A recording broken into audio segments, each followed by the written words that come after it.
Hey guys, Chaps here, and welcome back to another Gears of War 4 Horde Guide. Let's take a look at the skill cards that we have available for the Scout. The Scout has the most skill cards in the game. There's 15 specific to the Scout, as well as the 5 general use cards. Not only does the Scout have the most cards, but I'd argue that the Scout probably has some of the best cards if you're looking for some fun runs. Let's go ahead and start breaking them down. We'll begin with the general use cards. I'm not going into great detail with these here, I'll save that for a later video. Reason being, well, these just aren't great for the Scout. Build cost and fortification health? I mean, yeah, for an engineer they're nice, but as a Scout, you're not going to be buying fortifications, so don't use either of these. The Scout is all about getting power, so the execution bonus card may seem enticing. I mean, an extra 175% power never hurts, but for the most part, the Scout's other options are just too strong that this doesn't really prove to be worth it. The main place that I could see this card being used is for the team to get an early start. You don't normally find time to execute enemies in a standard run, but some of the earlier waves may provide some opportunity. For this reason, I could see someone wanting to equip this card to sacrifice other perks for the sake of getting a slight energy boost at the beginning, but probably not. Carry speed can be fun. A Scout with carry speed and speed boost maxed just looks hilarious. But other than that, the Scout shouldn't really need to be bothered with managing fortifications, so this won't be necessary. The last general skill is Team Revive. This is always a great card for someone to have as a safety measure, but not the Scout. As I said earlier, the Scout has some extremely viable card options, so I'd suggest leaving the Team Revive for someone else. That covers all the general use cards, so let's take a look at the 15 Scout specific cards. First up is Brawler. This more than triples your melee damage output and cuts your incoming melee damage in half. This is particularly nice with the Retro and Torque Bow, which have the highest melee damage in the game. I wouldn't really recommend going out of your way to grab a Torque, but the Scout spawns with a Retro Lancer, so swing away. In a standard Horde run, you won't really need to do much meleeing, and if enemies get within melee range of you, you're probably doing something wrong. For that reason, I would normally avoid this one. On the other hand, when it comes to melees, this is extremely useful, so if you're on lower difficulties or doing a fun run where you plan to melee a lot, this is fantastic. Up next is Deposit Bonus. By now, I hope you realize that the Scout's primary role is to collect power for your team. That sort of makes this card a no-brainer. I've heard people say this card is garbage, but to be completely honest, unless you're doing a limited or no fortification run, if you don't use this card, you're a garbage player. That's really all there is to say about this card. Now on to another Scout card that nobody should be without, for any run. That's Health Boost. When maxed out, this will more than double your health. So I mean, there's no reason not to use this. Fun run or standard run, this is always worth it. There is a trick with this card that you should know though. Normally when taking damage, your Omen is slowly going to fill up.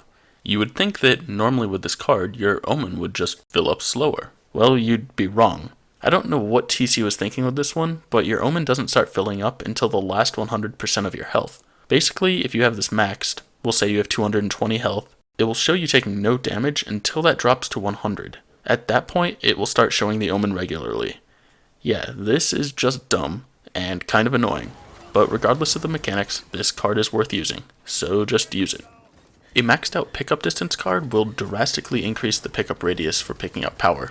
Some Scouts prefer to run around and pick up the energy throughout the round, or feel that it's better just using a different card, but in my opinion, this is worth using. Sure, this makes your life easier, but it also makes you safer, as you can spend less time out in the open grabbing power. Hell, you can even grab it through walls. So yeah, this card may not be preferred for everyone, but it's certainly one of my go-tos. The last green card for the Scout is the Shotgun Damage card. This more than doubles the damage output of both the Overkill and the Gnasher. With the Scout running around to collect energy each wave, it's always nice to have this boost if needed. Even with the fun runs, I always have this card in my stack. It's just like Health Boost. I see no reason not to have this one equipped.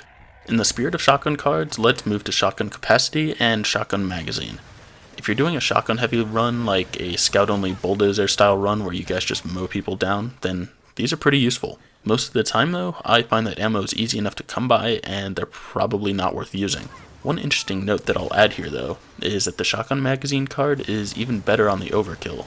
Each round, for lack of better phrasing, is actually 2 shots from the Overkill, so you'll actually be getting quite a few bonus shots per magazine. Speed Boost is a ton of fun. Not only that, but it's really useful. I'll use it for any fun run because it's hilarious to speed around the map. but I also use it on some of my standard runs, as it can greatly decrease the time you need to be out collecting power. As a side note, if you're one of the players who decides not to use pickup distance, I would highly advise having this in its place. Dodge is one of the newer cards introduced in the Rise of the Horde update. I don't find myself using this much, but it really doesn't seem that bad. I just think I often overlook it. If you couldn't tell by now, in most standard runs, the Scout is most vulnerable when collecting power. For this reason, having a damage reduction while roadie running seems pretty worth it. Like I said, I don't personally use this card much, but I might start mixing it in occasionally. The reason I don't use Dodge much is because I often use Energize or Health Regen Boost. Let's start with Energize, which returns some power in the form of health. Obviously, this is nice, as you're vulnerable when picking up power, but this gives it back as health. There's two questions that always come up with this card. First off, no, this doesn't reduce the energy you pick up. Some people assume that the percentage of power picked up turned into health is lost, but no, you keep it all, you just get the nice added bonus, so don't worry about that. The other question is about how much health do we get? Gears used to be based off a 600 health point per player system, so I assumed it's still that in Gears 4. So if you pick up 200 energy and have a level 6, or 175% return, you get 350 back of your total 600 health. Turns out that Node Zero was able to confirm this on Twitter. Thanks, Ryan. Not just that though, but he posted the health values that you have on each difficulty. So while this card doesn't give you any more or less health on each difficulty, the percentage of your health it will heal goes up with each difficulty. So I guess that's kinda nice.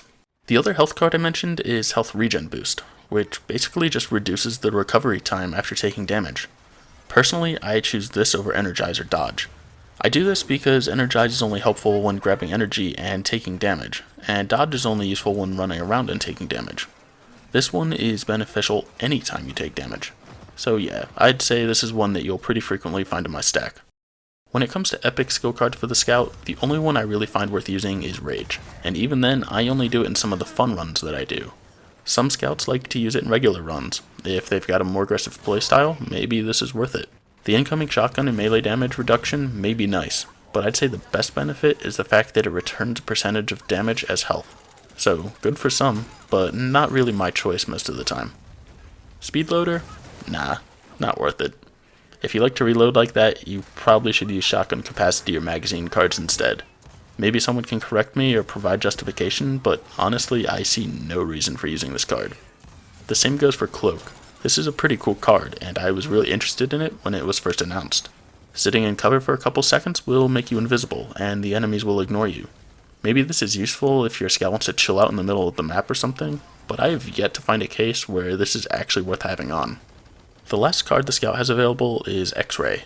When the game first launched, we experimented with this a lot, and I thought this might be a great card to use. It's beneficial if the Scout is running around mid-run, or if you're doing a close quarters style run like camping down low on Foundation. I really see two downfalls of this card though. To begin with, you can't see enemies while on a turret. That sorta blows, though I guess the meta has sorta shifted away from turrets recently. The other aspect is that you can't see energy through walls. I would have loved to have this card show you dropped energy through walls so that Scouts could easily navigate and find the missing pieces of energy, especially after a sniper or hammer strike. Even with those two aspects fixed though, I still don't think I could justify sacrificing another card for this one. So there you have it, a brief overview of each card. Like I said, there's a ton of quality contenders out there, and it's sorta hard to pick and choose. But which cards would I use? Well, in a standard run, I go with Deposit Bonus, Pickup Distance, Health Boost, Shotgun Damage, and then either Speed Boost or one of those health cards, probably Regen. If I'm doing a fun run where we don't care about power, I go with Health Boost, Shotgun Damage, Speed Boost, Brawler, and Rage. And I mean, I occasionally switch that up a bit, but those are my main ones. On that note, leave a comment. What cards do you guys use when you're playing Scout? With all that said, look out for Monday next week where I'll be breaking down the strategies for the Scout. I'll focus on the two builds I just mentioned and give various other strats. Also, stay tuned later this week and all throughout next week to catch guides for the other classes. And that's pretty much going to wrap up this video.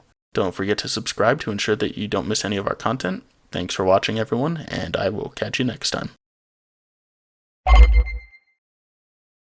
Hey everyone, being this is our last planned set of Gears of War 4 Horde Guides, I wanted to do what I can to ensure that these are accurate.